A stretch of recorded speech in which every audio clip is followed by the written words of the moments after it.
Hey guys, it's Robin, RsIslandCrafts. Welcome to my craft room. Wednesday snuck up on us again, so this is my WiP It Wednesday video where I show you the crafts that I've worked on in my craft room this week, whether I just touched it for a couple minutes or I spent days and days on it. I've got a little bit of both this week. This is my Saturdays for Sewing baby quilt. I think this one turned out to be about 42 by 46, give or take a little. I haven't trimmed it up or anything yet. This pattern was designed to use jolly bars, and I believe jolly bars are 5 inches by 10 inches. Do you know how they always have all these different special cuts of fabric? This is something that they had years ago. I don't know if they still have it, but I just made this with regular yardage, so it doesn't really matter if you have the pre-cuts. So this design was from Diary of a Quilter, and she called this the stick shift design because, you know, kind of looks like a stick shift. It's a really fun pattern. It's a free pattern. So basically what you had to do is you cut these, you either had those jolly bars or you cut your fabric into 5-inch wide by 10-inch long strips. So you start out with your, this is usually like a white fabric, something, your neutral, your blending fabric, and this is a 5 by 5 square. And then you take your jolly bar or you cut your yardage, fat quarters, scraps, into a 5 by 10 rectangle. So you're going to end up sewing, so you have your this is one big rectangle here, correct? And so you take this rectangle, which is 5 by 10, and at the end of it, you stitch your 5 by 5 square, and you have this long piece. And then you just cut it in half. And then you alternate them around. Now hers, she used a variety of them because she was using the jolly bars, so then you're using all the different fabrics within a line, kind of like a jelly roll. These are just wider, and they say they're more useful because it's not just a 2.5-inch strip.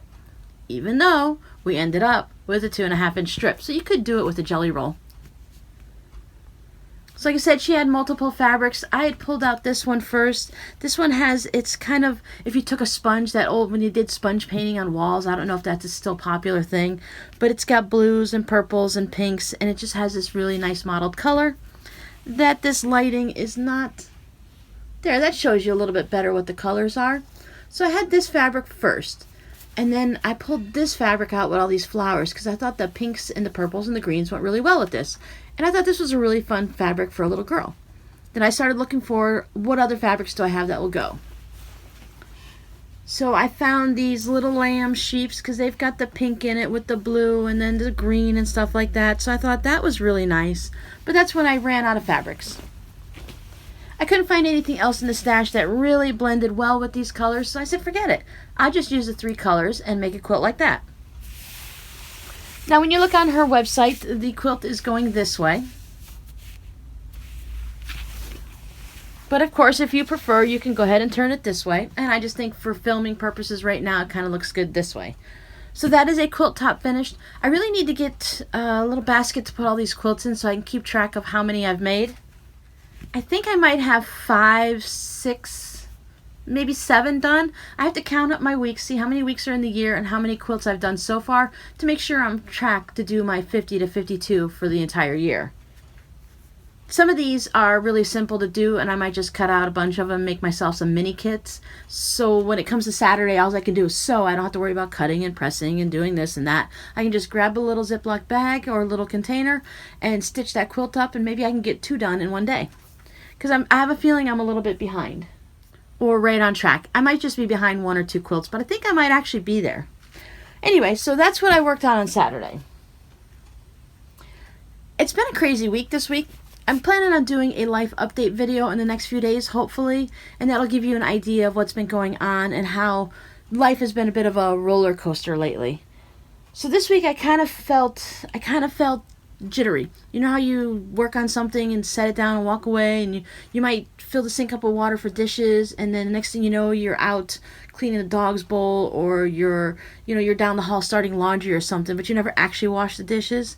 I did that, and I also did it in the craft room where I'd lay out some projects and I'd pull them out and I'd do a couple stitches in a knitting of a hat, and then I'd set it down and I'd go wander off and I don't know, go deadhead flowers or something like that. It was just a very random week that I just couldn't quite get it all together. So I've got a hodgepodge, which is no different than any other hodgepodge week. It's just that my mind was kind of off.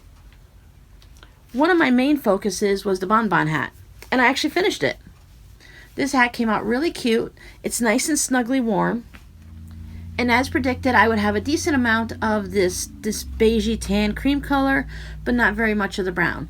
This may be enough. You can add it to another project and extend the use of it, or you can possibly make, it could come close to a hat between the two of these together. I have to weigh them to see how much they weigh together. Weigh them separately, of course.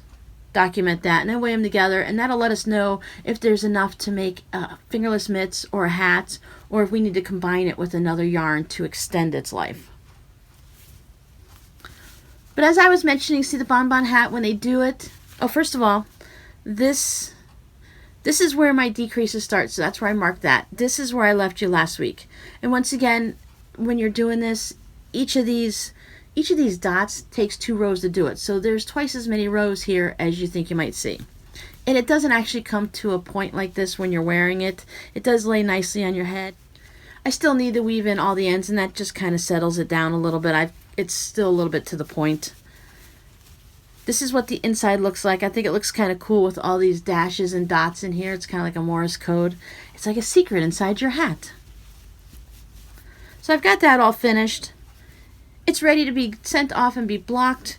Once again, this is a cotton merino, so as you're wearing it and if you block it, you have to be careful. You don't want to block it down this way because it's going to go ahead and stretch the hat, unless of course you want it to hang just a little bit extra.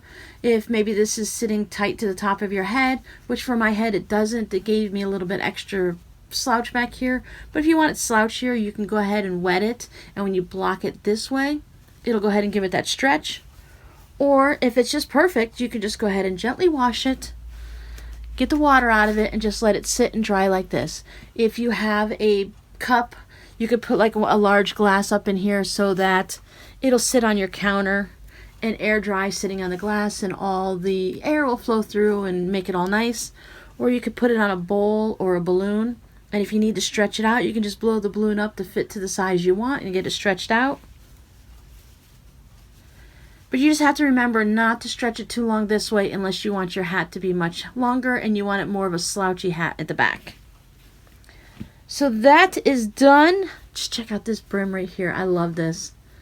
It's a double brim where you knit it and then fold it under. I've showed you guys that before. But it just gives this nice little bit of squish. And it's not a really big brim, so it's like it's already folded up. Yep, love that hat. That was fun to knit on. The yarn was a little bit sticky because of the cotton in it, and it kind of didn't slide on the needles that easily. But based on the pattern, I'm not sure if it would actually slide any better with a different yarn. So that one's done. We are past 3 blocks now for the hand sewing quilt along. And I've also cut up, new blocks come out on Monday. So I've cut my fabrics and got the lines all drawn because you're going to hand stitch on these lines. I've got them all drawn up and ready to work on this week. This week's is going to be an hourglass block. As always with the hand piecing, if you need any more information, it's on my blog, RsIslandCrafts.blogspot.com, link down in the comments. I did finish another penguin hat. I still need to weave in the ends. This is the first one to show you what it's going to look like. This is the one I made it a little bit short, but a little bit wider because I'm not sure how the boys' head size are. And this one I made it a little narrower and a little taller. Now this one makes me more comfortable in the looks. This looks like it's going to fit a little bit better, and of course it stretches out really well because I did the ribbing. I finished it off once again. I haven't woven in any of the ends. Last time you saw it I was here, so I did a bit of progress on that. The boys' birthday or their birthday party is the 17th, so I need to make sure that these are ready to go and my daughter can take it off to them. I also am going to be making a little video to show her how to, to let me know which hat she prefers, which is which, to show how to put this, the little head, the pom-pom head on and off. So if anyone ever has questions about a removable pom-pom, it might be a good idea to go ahead and check out that video too. Now speaking about videos coming up, if you ever want to be notified when I have special videos like this popping up, if you go ahead and ring that little subscribe button down below and then hit that little bell, YouTube will let you know anytime I put up a video. As many of you might know that I have a little giveaway, so when I hit 10,000 subscribers, I'm getting really close, guys. I think I'm about 9,980, so just 20 away. I'm hoping to hit it before Valentine's Day, which is tomorrow. Happy Valentine's Day. But by looking at my analytics here on YouTube, they allow you to see what's going on with your channel and stuff. I've noticed that about 62% of you that keep coming back and watching my videos every week aren't subscribed. Now, it costs nothing to subscribe here on YouTube, and the benefits of it for me are you let other people know that, hey, this is a pretty good channel that I enjoy watching, and YouTube will push it out to other people that are looking for crafty projects like we're doing here. And the benefit for you is, once again, it's a free thing. You just have to ring that little bell. You don't even have to have email notifications or anything. You can turn all of that off. And YouTube will just let you know when you come to your YouTube homepage that, hey, Robin's got a video up, or anyone else you've subscribed to. And you won't have to go through a list and remember to look for these people. Because sometimes channels don't put videos out but once a month. So it's a good idea to go ahead and subscribe and then ring that little bell so YouTube will let you know when a video comes up. And then you can come hang out with us in the craft room. Subscribing doesn't automatically put you into the giveaway or anything like that. So if you want to enter the giveaway, I'm going to go ahead and put a little link in the iCard. It'll take you to that video, and that's where you enter for the giveaway. And you do need to be a subscriber to enter. Oh, in my stash here, I found these are my 3 fabrics. I'm going to go ahead and use these possibly for the backing, but at least for the binding. I want to cut the binding first, and then I'll worry about the backing later. I may be causing myself some trouble, but I can always pick up fabrics if I need to. I can do a blender type fabric and do it on all the backs of the quilts and just buy a bunch of yardage. But I have plenty of things in my stash that I should be able to find something to work. Isn't this fabric pretty? This is very Eastery. I like the greens. Oh, he's planting carrots. And then here's that modeled one. So these will be fun for the binding. Now here comes the point where I say that I've worked on things for just a little bit or just a few stitches. I put a whole entire row on my latest washcloth. That's it. 1 row. That's all I had time for. I told you it was one of those weeks where things just didn't quite settle down for me and I just couldn't keep my head on straight. For those of you that have been here with me for a while, you'll see that, yes, I did work on a lot of things, but you'll also recognize that I tend to get a little bit more done during the week. And even if I only work on a lot of things or a few things, I tend to make more progress on them. But once again, crazy, crazy week. I am still working on chugging away at this purple hat. This is the Barley Light because I'm using a sock weight yarn. It's got that nice detail here. I am now switching into the decreases. So I'm hoping to get through this pretty soon. Once I get these, I have the Bonbon finished, so once I get this project finished, I can go ahead and start 2 new ones to work on, and that'll be fun. And just simple decreases here. So we're getting there, getting close, getting close. Now for some new projects that you haven't seen before. I believe I've mentioned to you that I'm working on a second charity project to go along with my 50 quilts. I'd like to make 50 little diaper cover shirts for preemie babies when they're in the hospital and when they come home, because it's really hard to find nice preemie outfits that are going to work well for the things they need in the hospital when they have all the tubes. You need something that's easy. You don't have to put over the baby's head. Velcro will be added to this. So it's just these cute little diaper shirts. They Velcro in the back and they Velcro over the shoulders, and it gives the moms and dads something to have when they bring their child home, because a lot of times they're either spending an enormous amount of money on preemie specialty clothing that aren't going to fit their needs, or they have to purchase things like doll clothes, and that's not what they want for their babies either. So this has a nice soft flannel on the back and a fun little bear design on the front. I'm waiting on a couple of things that I need from Amazon before I can finish this. These are going to be donated to local hospitals here in Florida. This is part of the 25 and 4 program. It's a charity group that has the outfits like these for the preemie babies. I'm going to go ahead and link that down in the description box. And if I forget, go ahead and scream at me in the comments and I'll add it in.